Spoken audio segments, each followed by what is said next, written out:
আজকের সুপ্রিম কোর্টে যে মামলা ছিল সেই মামলা নিয়ে এবং অন্যান্য যে মামলা রয়েছে আমাদের সেই মামলা নিয়ে আজকে পরিষ্কার বার্তা দিয়ে দেওয়া হবে। আর অনেকের মধ্যে ভুল ধারণা রয়েছে বেশ কিছু বিষয় নিয়ে, সেগুলো আজকে ক্লিয়ার করে দেওয়া হবে। সুপ্রিম কোর্টে আজকে যে মামলাটা ছিল, এনআরএসের যে মামলাটা রিভিউ পিটিশন ছিল, তার সাথে মিসলেনিয়াস অ্যাপ্লিকেশনও ছিল, 9টা মিসলেনিয়াস অ্যাপ্লিকেশন ছিল। তো এর আগে আমরা যেদিন আমাদের পক্ষ থেকে আমাদের বক্তব্য জানিয়েছিলাম, সেদিনই আমরা বলে দিয়েছিলাম যে আবার নতুন করে এখানে কোনো হিয়ারিংয়ের জায়গা থাকবে না। বিচারপতিরা তাদের যেটা সিদ্ধান্ত, তারা যেটা সঠিক মনে করবেন সেটা জাস্ট ক্লারিফিকেশন দিয়ে দেবে। তো সেটাই হলো। ভুল বুঝিয়ে ছেলেমেয়েদের থেকে অনেকে অনেক টাকা পয়সা সংগ্রহ করেছিল যে শুনানি হবে, নতুন করে অনেক কিছু বলা হবে। তো সেগুলো মিথ্যা বলে টাকা পয়সা সংগ্রহ করে সেগুলো নিজের কাছে রেখে দেওয়া হয়েছে।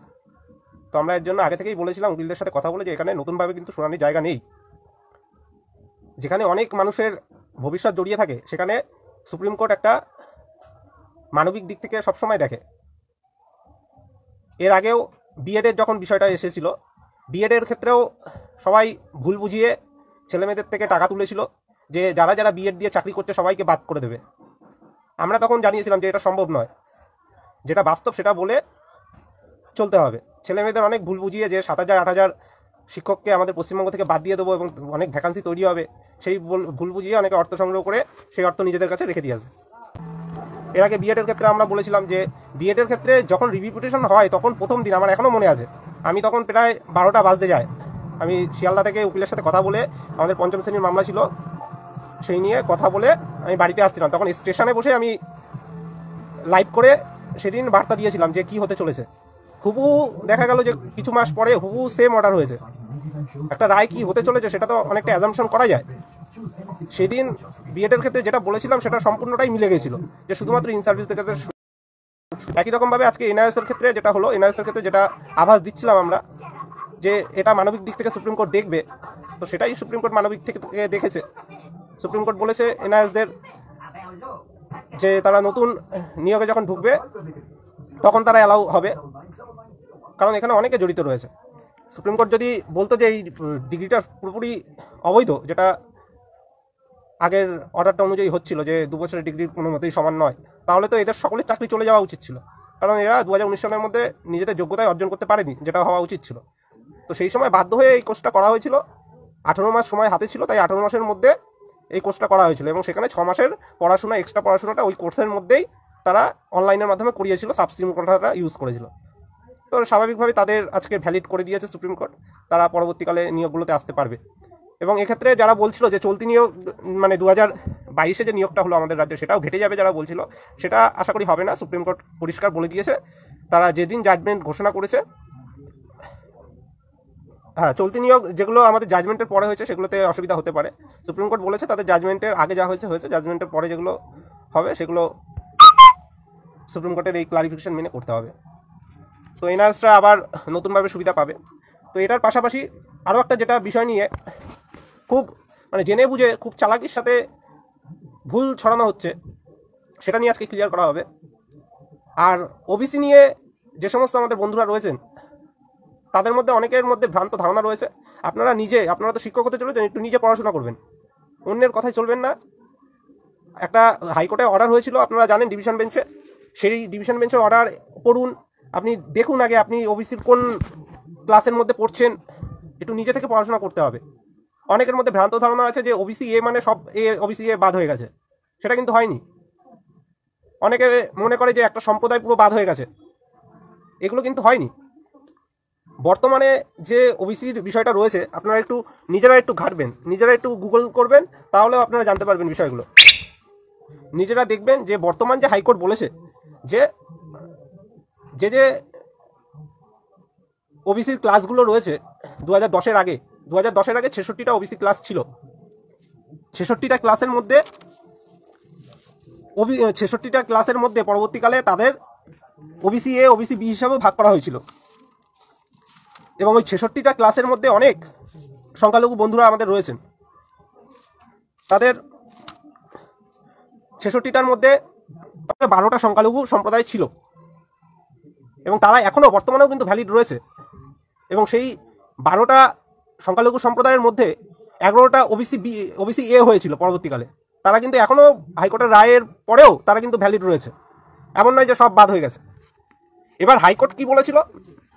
হাইকোর্ট বলেছিল বাকি যারা মানে টেকনিক্যাল দিক থেকে বাদ হলো তারা যে ভবিষ্যতে কোনোদিনও সুযোগ পাবে না এমন নয়, তাদের ম্যাক্সিমাম কিন্তু ভ্যালিড ওবিসি রয়েছে। যারা বর্তমানে টেকনিক্যাল গ্রাউন্ডে বাদ হয়ে গেছে তাদের মধ্যে অনেকে ভ্যালিড আছে, তারা কেন্দ্রীয় লিস্টেও আছে, কেন্দ্র সরকারের যে লিস্ট সেখানেও কিন্তু আছে তারা। তো সেগুলো প্রপার ওয়েতে হাইকোর্ট যেটা বলেছে যে প্রপার ওয়েতে করতে হবে, এবং সেটা করার জন্য সময় লাগবে, সেটা কয়েক মাস লাগতে পারে, যেটা বিধানসভা থেকে খবর আসছিল যে 6-7 মাস লাগবে, ফিরহাদ হাকিম মহাশয় মন্তব্য যেটা করেছিল, এবং সেটা বছরখানেকেরও বেশি লাগতে পারে। এবার এটা সুপ্রিম কোর্টে আছে, সুপ্রিম কোর্ট কি রায় দেবে সেই অনুযায়ী হবে। তো এমন নয় যে যারা বাদ হয়ে গেছে তারা চিরজীবনের জন্য বাদ থাকবে, তাদের একটা প্রপার ওয়েতে যদি কোনো খামতি থেকে থাকে টেকনিক্যাল দিক থেকে, সেই টেকনিক্যাল দিকগুলো মিটিয়ে তাদের আবার আনা হবে, এবং এর জন্য সময় লাগবে, অনেক সময় লাগবে, দেরি হবে। এবার আমাদের নোটিফিকেশনটা কেন দরকার? কারণ আমাদের চারিদিকে পরিস্থিতি একের পর এক আমাদের পিছনে রয়েছে। আমরা চেয়েছিলাম যে নিয়োগটা যদিও না হোক অন্তত নোটিফিকেশনটা আসুক, আমরা সেই জন্য লড়াইটা করছি যে নোটিফিকেশনটা যে করে হোক অন্তত দেওয়া হোক, না হলে একের পর এক জটিলতা রয়েছে। প্রতি বছর টেট হয়ে যেত, টেটটা যদিও আটকানো গেছে, টেটটা হচ্ছে না, কিন্তু 2023 টেট অলরেডি হয়ে গেছে। 2023 টেটের আপনারা জানেন রেজাল্ট প্রায় দিয়ে দেওয়ার মতো অবস্থায়, তাও আমরা বারবার পর্ষদে যাচ্ছি, শিক্ষা দপ্তরে যাচ্ছি, আমাদের বক্তব্যগুলো রাখছি। এর পাশাপাশি এবার নোটিফিকেশনটা না আসলে যে কত রকমের সমস্যা রয়েছে এটা অনেকে বাড়িতে বসে বুঝতে পারছে না। 32,000-এর মামলা রয়েছে আপনারা জানেন ডিভিশন বেঞ্চে।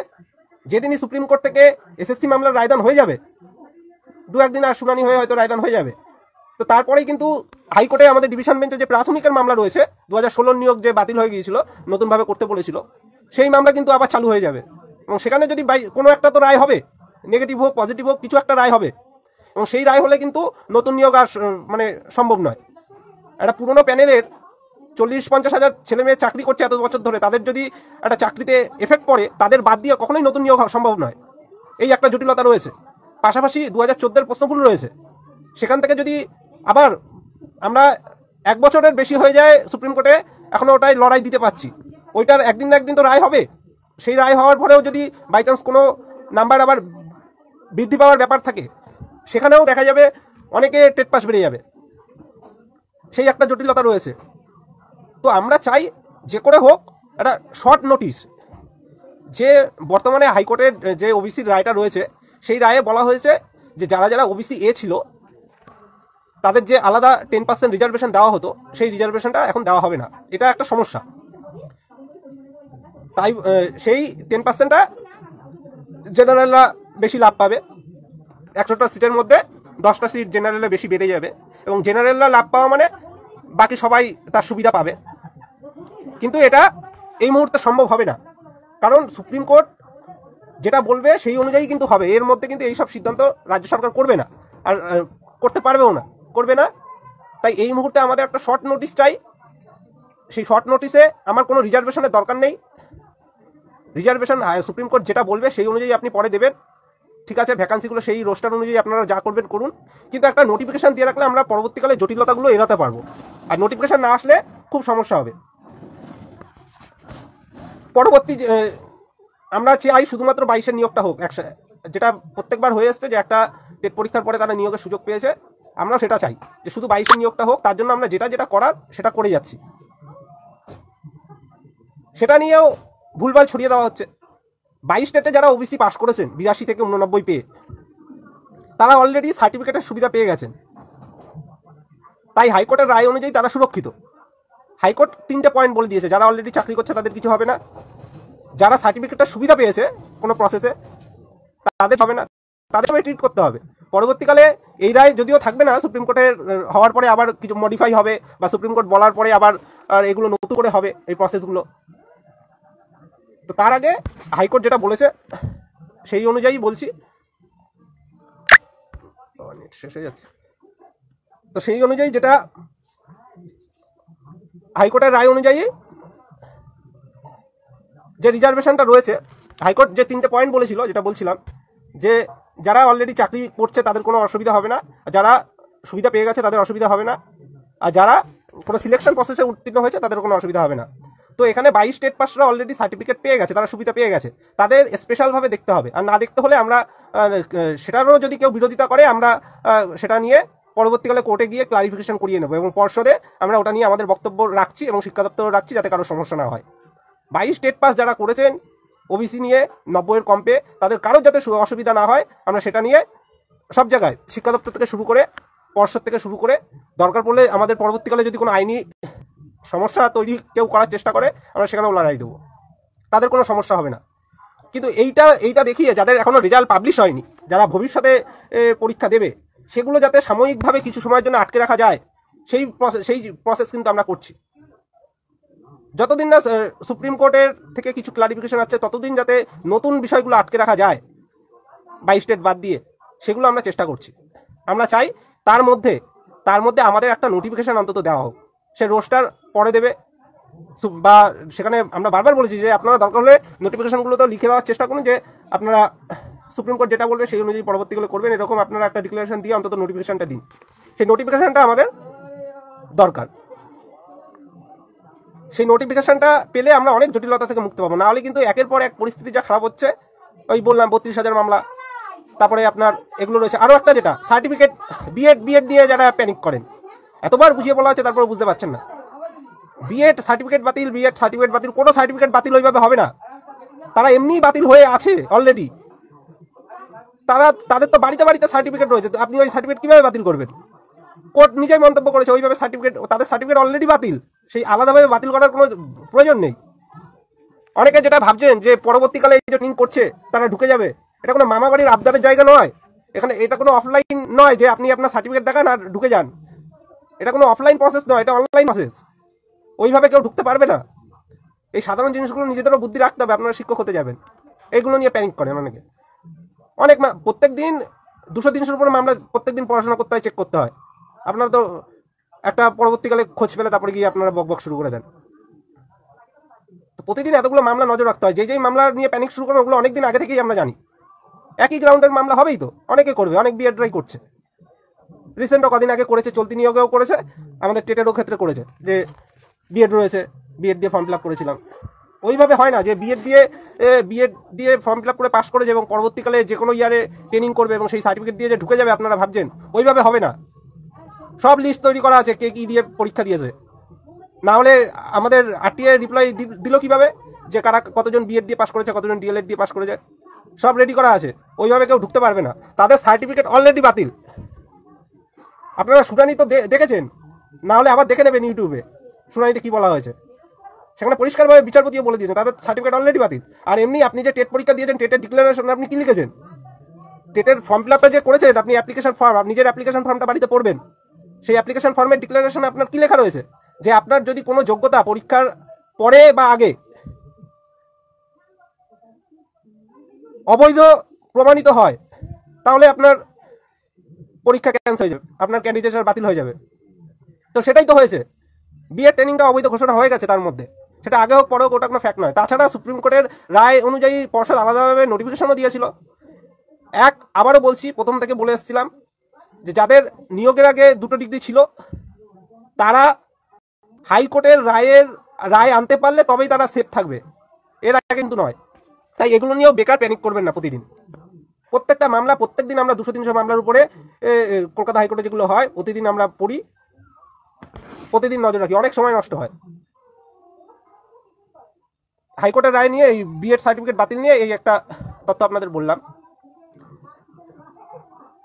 আর ওবিসি নিয়ে যারা ভুলভাল ছড়াচ্ছে, আগের দিনের একটা ইউটিউব দেখিয়ে সবাই ভুলভাল ছড়াচ্ছে। ইউটিউবের শুনানিটা আপনারা পুরোটা দেখবেন, কি সুন্দরভাবে একটা মিথ্যা জিনিস ছড়ানোর জন্য প্রথমে শুরুটা ক্রপ করে দিয়ে তারপরে ছড়ানো হচ্ছে। একটা মামলা হয়েছে, সেই মামলায় বিচারপতি প্রথমেই অনুমান করে নিয়েছিলেন যে যারা বাদ হয়ে গেছে তারা হাইকোর্টে এসছে, মামলা করেছে। তাই বিচারপতি মন্তব্য করেছেন যে এই মুহূর্তে সেটা সাবজেক্ট টু আউটকাম রাখা যায় না, আপনি আপনার ক্লায়েন্টকে বোঝান। কিন্তু তার পরক্ষণে যখন অ্যাডভোকেট বলছেন যে না আমরা এদের নই, আমরা এফেক্টেড পার্সন নই, তখন বিচারপতি মামলা শুনে নিজেই মন্তব্য করছে, না না এটা তো ভালো মামলা। আমাদের উদ্দেশ্য কিচ্ছু নয়, আমরা চাই, আমরা প্রত্যেকে জানি পরিষ্কারভাবে যে সুপ্রিম কোর্টে যেটা হবে সেটাই পরবর্তীকালে হবে। ততদিন পর্যন্ত যাতে পরবর্তী প্রসেসগুলো আটকে রাখা যায় সেটাই চেষ্টা, আর কিচ্ছু নয়। হাইকোর্ট এখন কিছু রায় দিলেও সেটা চিরজীবন থেকে যাবে না, আমরা প্রত্যেকেই জানি, কারণ সুপ্রিম কোর্ট যেটা বলবে সেটাই হবে। হাইকোর্টের সব রায় এর মধ্যে যা যা রায় হবে সব বাতিল হয়ে যাবে। সুপ্রিম কোর্ট যেটা বলবে পরবর্তীকালে সেটাই হবে। তাই আমরা চাই যে পরবর্তী প্রসেসগুলো যাতে না হয়, সেজন্য ততদিন আটকে রাখা, পর্ষদকে একটা সতর্কবাণী দিয়ে দেওয়া যে আপনি এটা করলে এই আইনি ঝামেলাগুলো সম্মুখীন হবেন, আপনি এই জিনিসটা করবেন না, আপনি শুধু 22 স্টেট নিয়ে নিয়োগটা করুন। এটা আমরা চাই। 22 স্টেটের একটা শর্ট নোটিশ বের হোক এবং আর কেউ যাতে তাতে না আসতে পারুক, সেটা নিয়ে আমরা চেষ্টা করছি। আর সেটা ঢাকঢোল পিটিয়ে বলে দেওয়া হলো, এর ফলে জানি না পরবর্তীকালে আইনি কি সমস্যা তৈরি হবে। এমনকি এটাও ছেলে মেয়েদের একটা গ্রুপ ইচ্ছা করে ছড়াচ্ছে যে 82 থেকে 89 যারা রয়েছে তারা বাদ চলে যেতে পারে, এরকম একটা হেডলাইন দিয়ে খুব মানে বিতর্কমূলক কথা ছড়িয়ে দেওয়া হচ্ছে যাতে কেউ কোর্টে গিয়ে মামলা করে।